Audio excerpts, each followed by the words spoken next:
This is the very first episode of K-Man Reviews. So today we're going to be reviewing this GE585 washer set. And I'm telling you, this washer and dryer are shit. But I'll show you the things I like. Number one is you have a lot of cycles to choose from. You can choose your own water level. And you can do a deep fill option, depending on what cycle you choose. And it'll fill all the way up. And it has a nice dispenser where you can put your detergent, and it'll dispense it across the clothes evenly so it won't stain the clothes. And it has a dual action agitator, so I'll give it that. It cleans clothes really well. And it has the spray nozzle for a spray rinse, and it will rinse the clothes very well too. So I'll show you it agitating. You can see it's like sensing before it drains, which is stupid. But it has a dual action agitator, and it pulls the clothes down with the ratcheting mechanism.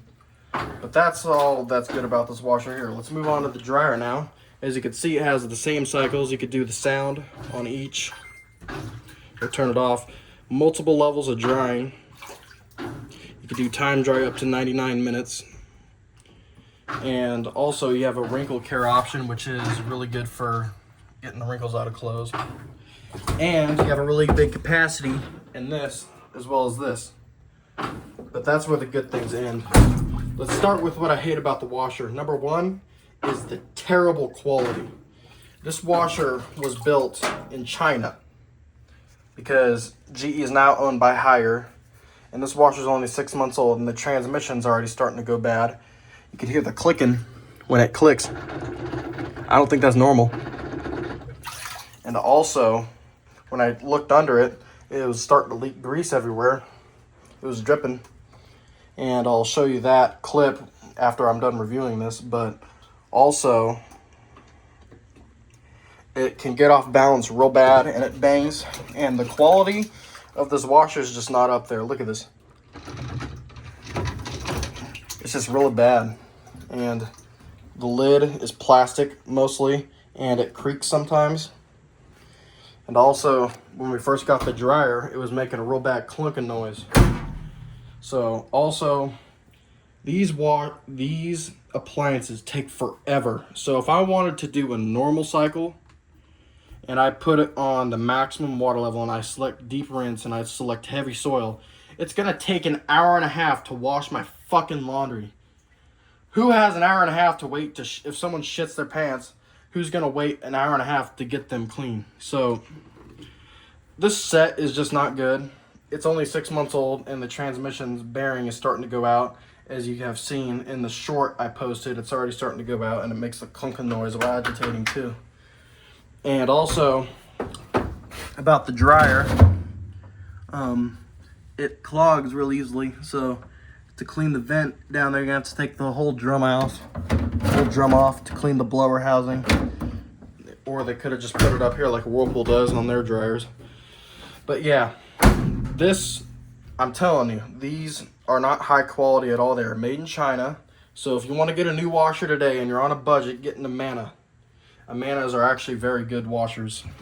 The basic ones, not the complicated ones. But these, the only good factor about this washer is it cleans well, and that is it. It will probably last 2 to 3 years before something catastrophic fails on it. And this, luckily we do have the 3-year warranty on this.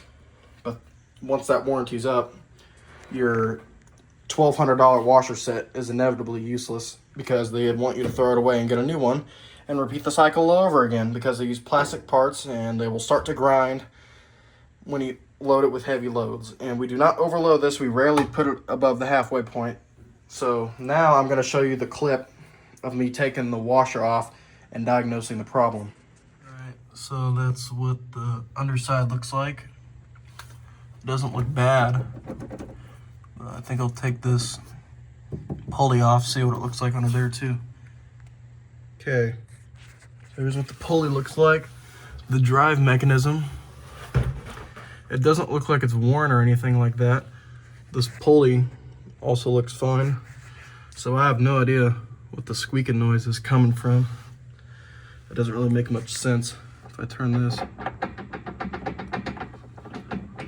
might be a bearing or something. I think it's something inside where the plastic gears are in the transmission. Hear that?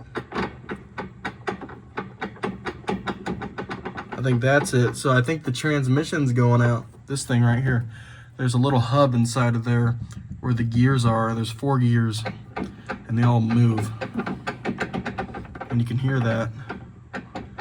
That clicking. It also has some play in it. So I think the transmission bearing or the gears or something are going bad. So, by the way, if you want to take all this off, it's real easy to do. All you have to do is take a pulley off, take the belt, and take this cover off, and that's it. But be careful, there is a ground wire right here that you have to connect or it'll short something. But, yeah. So the drive mechanism is fine, but this is the simple mechanism. This is up, it's for agitate, down is for spin, so that's all. So I'm gonna put this back together and see if it still makes the noise. Curious, it is a, how much horsepower? Guess it doesn't say, does it? So it's 1/3 horsepower.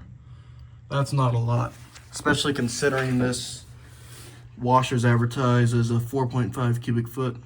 You should be able to wash 10 towels, but with this tiny motor, no wonder if you put big loads in it, it will struggle a lot. This review was educational, and I hope anyone wanting to buy this set deters away. You do not need all these fancy features.